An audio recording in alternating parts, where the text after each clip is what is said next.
Cigarette తాగడం మానేశాక 20 నిమిషాల్లోనే శరీరంలో చాలా మార్పులు మొదలవుతాయి. శరీరం తనను తాను రిపేర్ చేసుకోవడం ప్రారంభిస్తుంది. స్మోకింగ్ ఆపిన 20 నిమిషాల తర్వాత గుండె స్పందన సాధారణ స్థితికి చేరుకుంటుంది. బ్లడ్ ప్రెషర్ క్రమంగా తగ్గుతుంది. చేతులు, కళ్లల్లో రక్త ప్రసరణ మెరుగవుతుంది. ముఖ్యంగా మొదటి 30 రోజుల్లోనే అద్భుతమైన మార్పులు కనిపిస్తాయని నిపుణులు చెబుతున్నారు. స్మోకింగ్ అనేది మానేయంగానే ఇమ్మీడియట్గా ఇవాళ మానేశారంటే రేపటి నుంచి లైఫ్ స్పాన్ +1 డే అనేది స్టార్ట్ అవుతుందన్నమాట. Every pack of cigarette you smoke reduces అంటే తగ్గిస్తుంది మన లైఫ్ స్పాన్ని ఒక 1 మంత్ ద్వారా తగ్గిస్తుంది అనమాట. ఆపేయంగానే లైఫ్ స్పాన్ అనేది పెరుగుతుంది. ఇదే కాకుండా హార్ట్ అటాక్ రావడానికి స్మోకింగ్ ఒక కారణం కింద కనిపిస్తుంది.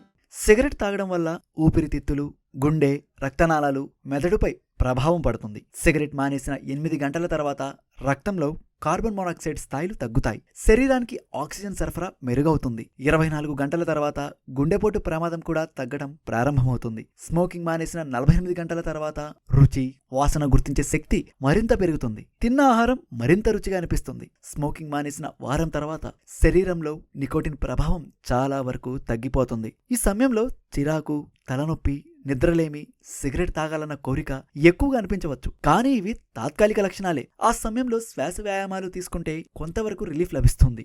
స్మోకింగ్ మానేయటానికి first thing pulmonologist or psychiatrist దగ్గర smoking cessation therapy or tobacco cessation therapy అనేది తీసుకోవాలి. దీనికి వేరియస్ డిగ్రీస్ ఆఫ్ అడిక్షన్ అనేది చూసుకుంటాం.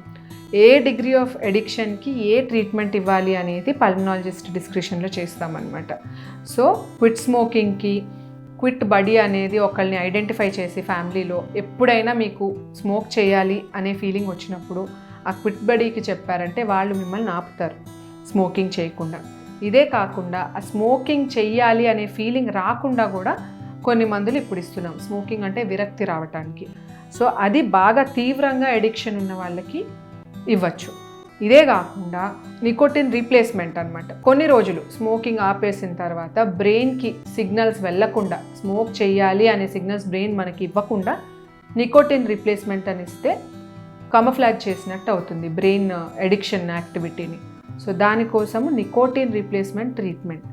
ఇవన్నీ కాకుండా డీ అడిక్షన్ సెంటర్స్ అనేవి ఇన్ హౌస్ పేషెంట్ని అక్కడ జాయిన్ చేసి ఒక 1-2 మంత్స్ గ్రూప్ థెరపీస్ ఇప్పించినట్టయితే, సో 4 స్మోకర్స్ ఉంటే వాళ్ళకి గ్రూప్ థెరపీ ఇప్పించి ఎవరెవరు ఏ స్టేజ్ ఆఫ్ అడిక్షన్లో ఉన్నారు అది చూసుకుని స్మోకింగ్ సెసేషన్ అనేది చేయించవచ్చు. సిగరెట్ మానేసిన 30 రోజుల తర్వాత ఊపిరితిత్తులు క్లీన్ అవుతాయి. దగ్గు, ఛాతీ బిగుసుకుపోవడం వంటివి తగ్గుతాయి. నడిచేటప్పుడు త్వరగా అలసట రాదు. శ్వాస తీసుకునే సామర్థ్యం కూడా పెరుగుతుంది. శరీరంలో రక్త ప్రసరణ బాగా జరిగి రోగనిరోధక శక్తి పెరుగుతుంది. ముఖం కాంతివంతంగా మారుతుంది. పెదవులు, దంతాలపై ఉన్న మచ్చలు క్రమంగా పోతాయి. ఒత్తిడి తగ్గినట్టు అనిపిస్తుంది. స్మోకింగ్ మానేసిన ఏడాది తర్వాత గుండె సంబంధిత వ్యాధులు వచ్చే ప్రమాదం సగానికి తగ్గిపోతుందని అధ్యయనాలు చెబుతున్నాయి. స్ట్రోక్, క్యాన్సర్ వంటి ప్రాణాంతక సమస్యల ముప్పు కూడా తగ్గిపోతుంది.